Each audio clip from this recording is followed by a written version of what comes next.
এই ভিডিওটি রাজস্থানের, যেখানে কংগ্রেসের সরকার থাকার পরেও রাজনৈতিক দলের সমর্থিত কৃষকদের ওপর লাঠি চালানো হচ্ছে।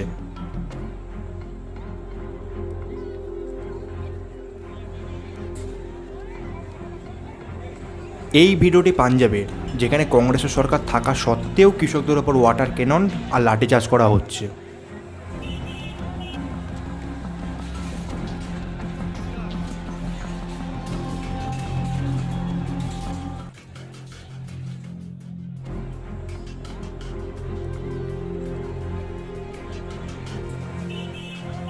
আর এই ছবিটি ছত্তিশগড়ের, যেখানে পুলিশের গুলিতে আমাদের ট্রাইবেল কৃষকদের প্রাণ গিয়েছে আর বিগত কয়েক মাস তারা ধর্ণা দিয়ে বসে আছে। কিন্তু এত কিছু সত্ত্বেও এই রাজ্যগুলির ওপর কোনো আউটরিচ বা মিডিয়াগুলির কোনো কভারেজ নেই। আর তার কারণ হলো খুবই সহজ, যে এই রাজ্যগুলিতে বিজেপির সরকার নেই। আসলে প্রথম আমিও কোথাও না কোথাও কৃষক আন্দোলনকে একটু 10% হলেও সমর্থন করতাম। আর তাই ফেসবুক বা টুইটারে একটি বাক্যও এই আন্দোলনের বিরুদ্ধে বলিনি। আর বলিনি তার কিছু কারণও ছিল, যেগুলি ভিডিও শেষ দিকে আপনি দেখতে পারবেন। কিন্তু পরবর্তীতে দেখলাম এটি কৃষক আন্দোলনের থেকে বেশি রাজনৈতিক আন্দোলনে বেশি পরিণত হয়েছে। একটি পার্টির বিরুদ্ধে প্রচার চলছে, ধার্মিক স্লোগান উঠছে। पिछले 5 साल में अजय बिष्ट की इस योगी सरकार ने जो किसान के साथ उत्तर प्रदेश में किया है, उसकी चार्जशीट आपके सामने रखना चाहता हूं। 5 साल और 5 पाप इस सरकार के मैं आपके सामने रखना चाहता हूं।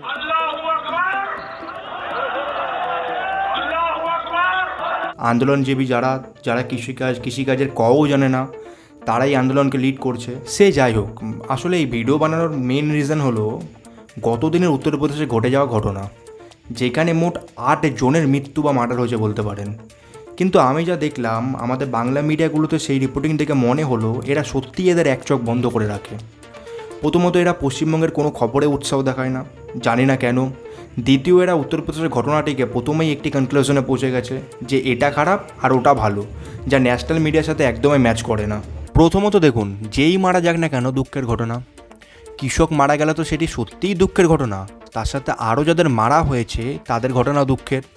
কিন্তু বাংলার মিডিয়া কেবল কৃষকদের দেখাচ্ছে, যেটি দেখানো উচিত, কিন্তু তার সাথে তাদেরও কমিউনিটির, যে একজন মিডিয়া কর্মী খুন হলেন সেটিও দেখাও। আর এর সাথে এই ভিডিওটা যাদের মারা হচ্ছে সেটিও দেখাও। আসলে এই ঘটনাদের অনেক দিক আছে, বুঝলেন তো, যেটি স্বতন্ত্রভাবে খোঁজ না করলে বোঝা যাবে না। কৃষকরা বলছেন যে গাড়ি তাদের ওপর চালানো হয়েছে। হ্যাঁ, এটা একদম সত্যি যে গাড়ি চালানো হয়েছে, কিন্তু এবারের কাউন্টারে কিছু পক্ষ বলছে যে গাড়িতে হামলা হয়েছিল, পাথর লাঠি দিয়ে হামলা হওয়ার পরে বাঁচাতে গিয়ে গাড়ি চালিয়ে দেওয়া হয়েছে।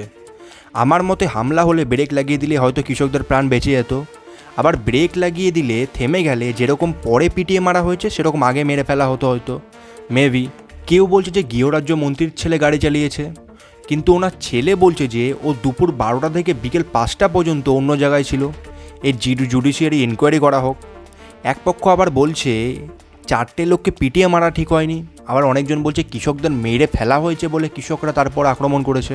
কিন্তু এত কিছুর পরে আমার যে দিকটা ক্লিক করেছে সেটা হলো, মানলাম কৃষক আন্দোলন।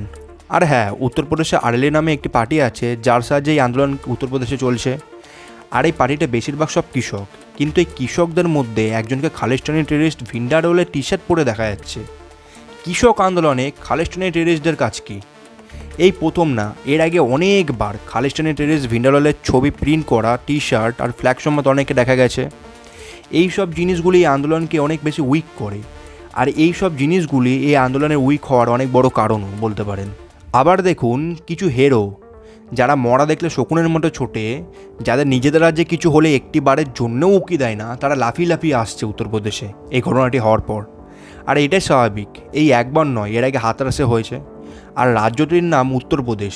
এই উত্তরপ্রদেশে আগামী 6 মাসের মধ্যে ভোট আসবে, আর কোনো রকমভাবে এনার সরকার, এই ব্যক্তিটির সরকার যাওয়া চায়, তাই একদম উঠে পড়ে লেগেছে। কিন্তু এদের কোনো দুঃখ নেই যে কৃষক মারা গেছে, বুঝলেন তো, বা আরও অনেকজন মারা গেছে। এদের আনন্দ এই যে এই একটা সুযোগ পেয়েছি এই সরকারকে ঘেরার জন্য, এর আগে তো এরপরে তো আর কোনো সুযোগ আসবে না এরকম, এটা হলো মোক্ষম সুযোগ তাদের কাছে। তাই তারা এই সুযোগ নিয়ে নিজেদের রাজনীতি চমকাতে এসছে, কারণ তাদের ভোট নেই। অ্যাকচুয়ালি দেখবেন যদি আপনি যারা যারা যাচ্ছে বা যারা যারা আছে তারা সবাই উত্তরপ্রদেশে হারবে আগামী উত্তরপ্রদেশ নির্বাচনে। তাই এটা জাস্ট তাদের কাছে একমাত্র সুযোগ যে এই সরকারের বিরুদ্ধে কোনো কিছু করার।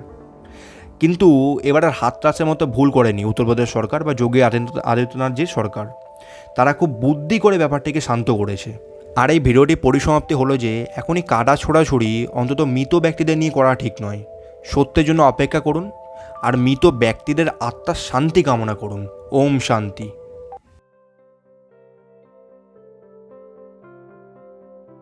हेलो, ये वीडियो 4 पार्ट में है। पहला कि एग्जिस्टिंग फार्म प्रोडक्शन खरीदने का इंडिया में सिस्टम क्या है। दूसरा, जो नए बिल गवर्नमेंट लेकर आई है उसमें क्या चेंजेस हैं। तीसरा, इस बात से फार्मर्स क्यों नाराज हैं। और चौथा है पॉलिटिसाइजेशन।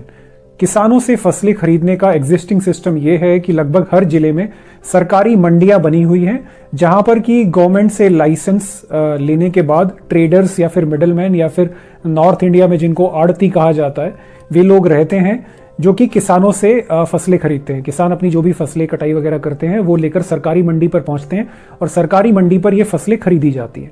अब यहाँ पर किसान का एक्सप्लॉयटेशन ना हो, इसके लिए गवर्नमेंट ने एक मिनिमम प्राइस डिसाइड किया हुआ है फसल के हिसाब से।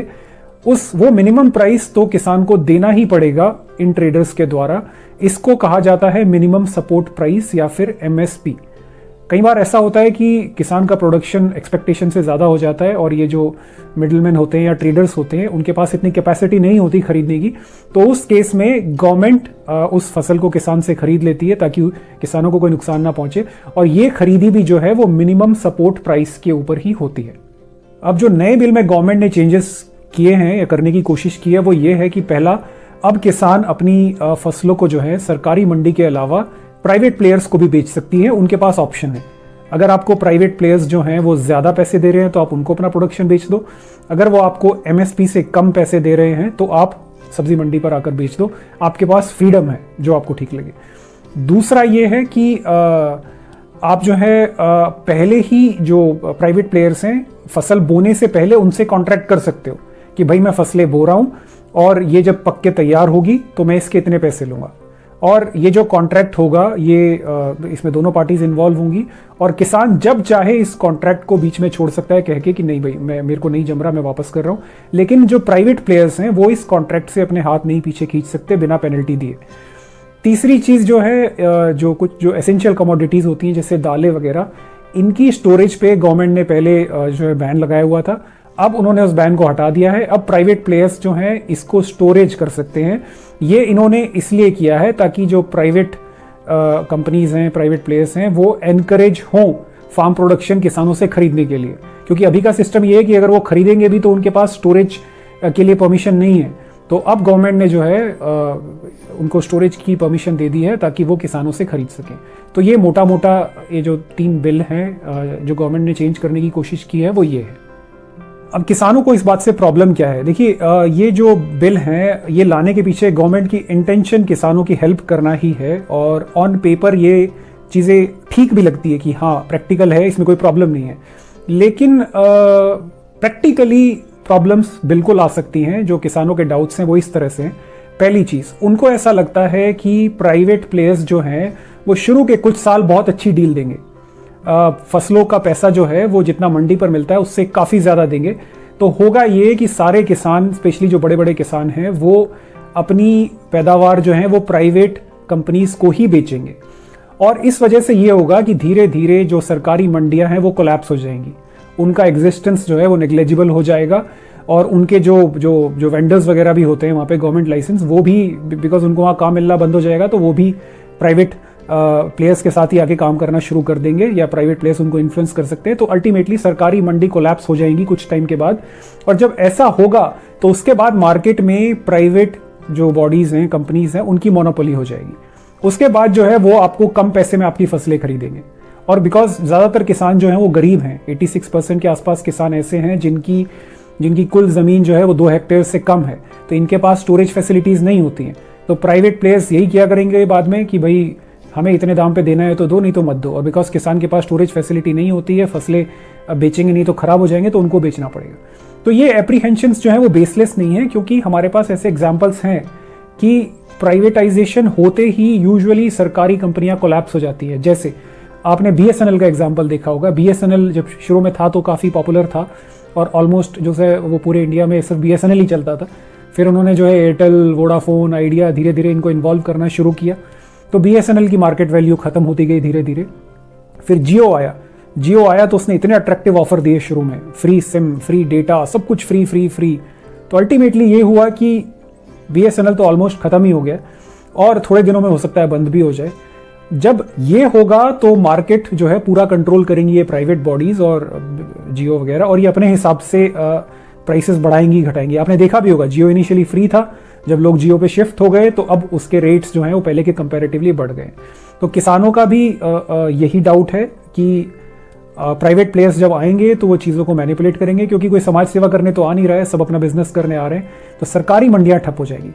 तो इससे बचने के लिए किसान चाहते हैं कि जो प्राइवेट प्लेयर्स उनकी फसलें खरीद रहे हैं वहां पर भी MSP का प्रावधान हो, कि under no circumstances private companies जो हैं वो उनके प्रोडक्शन को MSP के नीचे नहीं खरीद सकती हैं। ये रूल फिलहाल गवर्नमेंट ने नहीं लेकर आया है, उनके हिसाब से प्राइवेट प्लेयर्स जो है जितनी कीमत पे चाहें वो खरीद सकते हैं।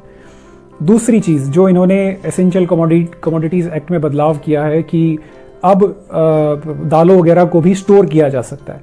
तो यहाँ पर किसानों का ये कहना है कि 4-5 साल बाद जब प्राइवेट कंपनीज की मोनोपोलीज हो जाएगी तो वो फसलों को स्टोर करके रखेंगे बहुत भारी मात्रा में अपने गोडाउन में, और फिर जब नेक्स्ट ईयर की जब फसल किसान उनके पास लेकर पहुंचेगा तब प्राइवेट कंपनीज बेटर नेगोशिएट करेंगी, ये कहकर कि हमारे पास तो ऑलरेडी है, आपको इस कीमत पे देना है तो दो, नहीं देना है तो मत दो। दूसरा डाउट ये है। तीसरा है कॉन्ट्रैक्ट को लेके। देखिए, कॉन्ट्रैक्ट वर्ड सुनते ही गरीब लोग घबरा जाते हैं।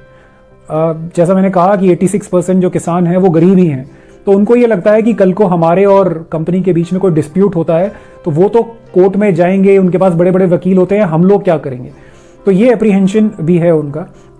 तो कुल मिलाकर ये है कि किसानों को डर है, कुछ डर उनके जेन्युइन हैं, कुछ डर उतने जेन्युइन नहीं है, लेकिन इनको एड्रेस किया जाना बहुत ज़रूरी है। प्रॉब्लम बीजेपी गवर्नमेंट की ये है कि वो यूजुअली कम्युनिकेट ढंग से नहीं करते हैं, चाहे राफेल वाला इशू रहा हो, चाहे CAA वाला इशू रहा हो, कम्युनिकेशन की उनकी बड़ी प्रॉब्लम होती है। आखिरी चीज़ है पॉलिटिसाइजेशन। जैसा मैंने कहा एक बार फिर कि 86% किसान गरीब हैं, उन्हें नहीं पता होती हैं चीज़ें, लेकिन हर किसान जो है वो किसी ना किसी किसान यूनियन का मेंबर जरूर होता है, और किसान यूनियंस को मोस्टली कम्युनिस्ट पॉलिटिकल पार्टियां कंट्रोल करती हैं, और ऑलमोस्ट हर पॉलिटिकल पार्टी का एक ना एक किसान यूनियन जरूर है। इनफैक्ट RSS पॉलिटिकल पार्टी नहीं है, बट उसका अफिलिएटेड भी एक किसान यूनियन है। तो ये किसान यूनियन जो होती है ये बड़ी स्ट्रांग होती है, इनमें पॉलिटिशियंस भी होते हैं, सो कॉल्ड अर्बन एक्टिविस्ट भी होते हैं। ये लोग फिर किसान को भड़काते हैं, कंट्रोल करते हैं और फिर उनका मैनिपुलेशन करते हैं। जैसे ये जो प्रोटेस्ट हो रहे हैं आपने देखा होगा, इसमें योगेंद्र यादव कल अरेस्ट हुआ है। कोई भी प्रोटेस्ट हो योगेंद्र यादव तो पहुंच ही जाता है, मेधा पाटकर भी हैं, और ये सब लोग जो हैं फिर इनको पॉलिटिकली यूज करते हैं किसानों को। और जब पॉलिटिसाइजेशन हो जाता है तो फिर गवर्नमेंट भी सीरियसली नहीं लेती है, उनको लगता है कि इनके इश्यूज किसानों के जेन्युइन नहीं है, ये तो पॉलिटिकली मोटिवेटेड लोग इनसे करवा रहे हैं। तो ऐसा नहीं है। जो किसानों के पॉइंट्स हैं वो बहुत जेन्युइन भी हैं, आपको उनको एड्रेस किया जाना ज़रूरी है। स्पेशली ये जो प्राइवेट प्लेयर्स से जो फसलें खरीदेंगे उसमें MSP का प्रावधान तो मेरे हिसाब से होना ही चाहिए। तो कुल मिला के ये इशू है कि इसको बेटर तरीके से हैंडल किया जा सकता है जब गवर्नमेंट और किसानों के जो रिप्रेजेंटेटिव हैं वो खुद बैठकर बात करें, इंस्टेड इसका पॉलिटिसाइजेशन हो, जो कि अब हो रहा है। Thank you. আজকের জন্য এইটুকুই।